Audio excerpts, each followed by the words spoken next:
Whereas a Kohen or Levi may always redeem their land whenever to the Kehanim and not the original owner. Whereas if one donates their field to Hektish and the Gizbar sells it to someone else, so when Yovel comes, it goes back to the Beis HaMikdash and it goes to the Kehanim and not the original owner. Whereas a Kohen or Levi may always redeem their land whenever they want, and they're not limited to this like a regular Yisrael is. And we had said in the Brayso, someone who's half slave, half free man, he's not going to be mighty anyone, not someone who's his min and not someone who's not his min. Rav Huna, he says, he is allowed to be mighty himself. This person could blow shofar for himself. Rav Nachman asked Rav Huna, why is it that he's not allowed to be mighty other people that are just like him? Because the half part of him which is slave is not able to be mighty the half part of the other person which is free. So even for himself, the half of him which is a slave shouldn't be able to be mighty the half of him which is free. Rav Nachman says based off of this, he's not even allowed to be mighty himself in shofar. And Tainam Yachou, we have a brass like this: someone who is half slave, half free person. He's also not allowed to be mighty himself. And Tani Afar Brid Rav Zera, Kol brachas kulan, all brachas, Afal Pishi Yatza, even though the person was already Yaitze, mighty, he's allowed to be mighty other people. Chutz min brachas halecha and brachas hayayin, except for the bracha on bread and wine. She'im lo Yatza, if he was not Yaitze mighty, then he could be mighty others. But Vim Yatza, if he was already Yaitze, any mighty, then he's not allowed to be mighty others. Now what's going on over here? This works with the principle of Kol Yisrael Arevim Zelazeh. All Jews are responsible for each other. This is also called Arvos, shared responsibility. Now Arvos only works for something which is a chiyuv on a person. Even though Reuven was ready Yaitze his chiyuv, since Shimon was not Yaitze his chiyuv yet, so Reuven could be mighty Shimon in his chiyuv. However, brachas hanenin, such as brachas on food and besamim, they're only made because one isn't allowed to benefit from the world without making a bracha. But there's no chiyuv over there. So unless you're partaking of the food or the spice, so you're not allowed to be mighty someone else if you're not going to be partaking of it. For example, blowing shofar is a chiyuv, so even if you heard shofar already, you can make the bracha for someone else who wasn't Yaitze. But if you aren't hungry, allergic to milk, gluten-free, don't like cinnamon, and on a carb-free diet, then you may not make a mezainis for someone that wants you to be mighty him before he bites into a fresh out of the oven cream cheese top cinnamon bun. Now, by Rabbi, he asked the following question: the bracha of lechem, meaning the hamaitze that you make on matzah before you say alachilas matzah, and ubercha yain shel kiddush hayom, the bracha of hagafen that you make on kiddush before you actually say kiddush. Mahu, what's a halacha? Keeping the chayvahu, since it's a chayv to make kiddush or to eat matzah, mapik, is a person allowed to be mighty someone else, even though he already ate matzah or he already made kiddush? Is he allowed to say the bracha of hagafen because drinking the wine is part and parcel of making kiddush, or eating the matzah is part and parcel of the mitzvah?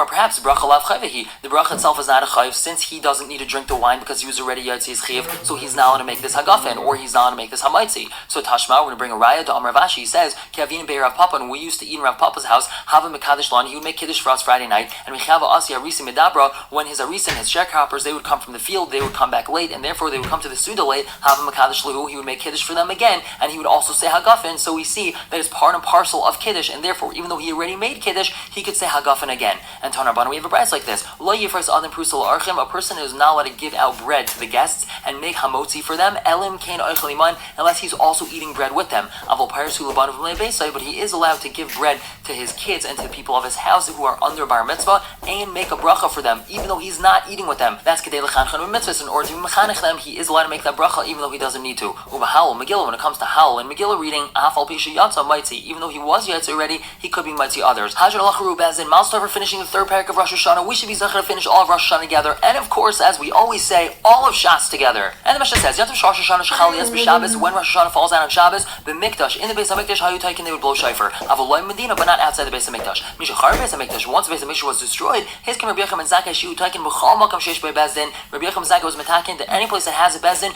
we can blow shofar. Now Amar Blazer, he says, Lo Hiskin Rabbi Yechim and Zakkai El B'Yavna Bavad. Rabbi Yechim and Zakkai was only misakin this in Yavna, where we have the Sanhedrin, but not in another place that has Bezdin, even if they have a Bezdin of 23. Now Amar Loy, they told Rabbi Blazer, Echad Yavna Echad Kol Makam Sheish Bei Bezdin, whether it's Yavna or any place that has a Bezdin, we're going to blow shofar. And V'Ayitzai Tais Yushalayim Yisrael Yavna, this was another thing that Yushalayim had over Yavna. Shekol Ir Shehi Raya V'Shaymas V'Krava V'Yechayla Lavai, any city which could see Yerushalayim and hear Yerushalayim and was close and they were able to come to Yerushalayim, taken and they would blow shofar on Rosh Hashanah when it comes out on Shabbos. Ubi Yavna, but in Yavna, Lo Hayu taken Ela Bezdin Bavad, they would only blow shofar in Bezdin. And now the Gemara asks Menani Mili, how do we know that we don't blow shofar on Shabbos? Amar Levi Bar Lachma, Amar Chamer Bar Chanina, Kasav Echad Amar. One pasuk says Shabbos in Zichron and Trua. It's a Zichron Trua. It's just a remembrance of Trua. We say psukim about blowing shofar, we don't actually blow shofar. Kasav Echad Amar Yom Trua Li'alchem. And another pasuk says that it's a day of Trua, meaning we blow shofar. And like Kasha, there's no problem between these psukim. Kan b'yantiv shchalias b'Shabbos, kan b'yantiv shchalias b'chol. One's talking about yantiv that falls out on Shabbos, you don't blow shofar. You only say psukim that have to do with shofar. And one is referring to when yantiv falls out during the week, then you blow shofar. Now Amar Rava, he asks, even Daraisa, if you're saying that it's also Midaraisa to blow shofar because we have a pasuk, but Hamikdash Hechi Takinu, then how could they blow in the Beis Hamikdash? We know in the Beis Hamikdash we're going to do a shvus, something that's Asur D'Rabbanan, but something that's Asur D'Oraisa, so we're not going to do in the Beis Hamikdash.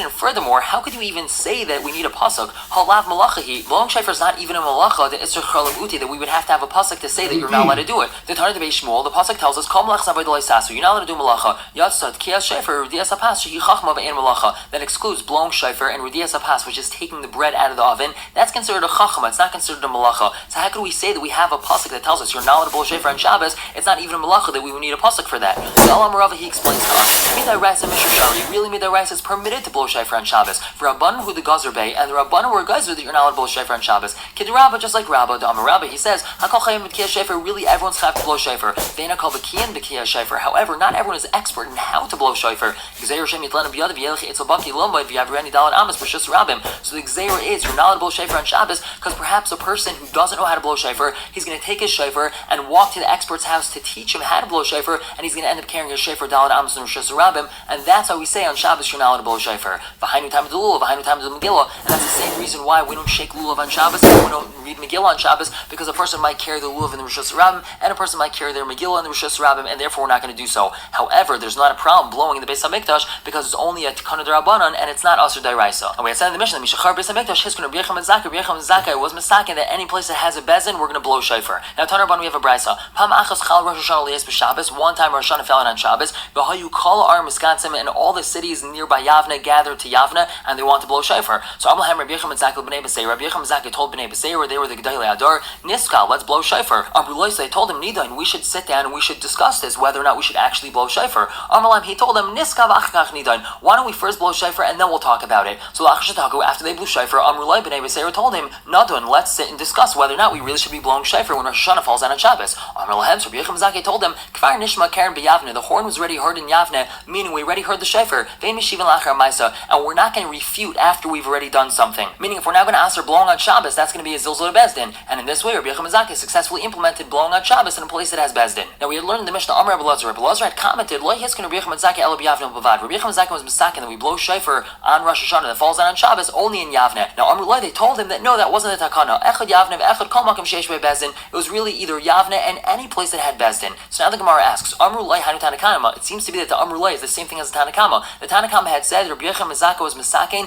that any place that has Bezdin they're going to blow. So what do we need this Amrulai for? That's the same thing as the Tanakama. The Gemara says no. Ekabenayu. The difference between the Tanakama and the Amrulai is Beidin Dakrai. A random pop-up Bezdin. Are people going to blow shofar if we have such a Bezdin like that in the city? According to the Tanakama, even if we have a pop-up Bezdin, that's going to be sufficient to be able to blow shofar Shabbos Rosh Hashanah. Whereas according to the Amrulai, it's only if you have an established Bezdin, but not a random pop-up Bezdin. We're going to stop here for the day. Continue to talk about this tomorrow. For now, everyone should have a wonderful day.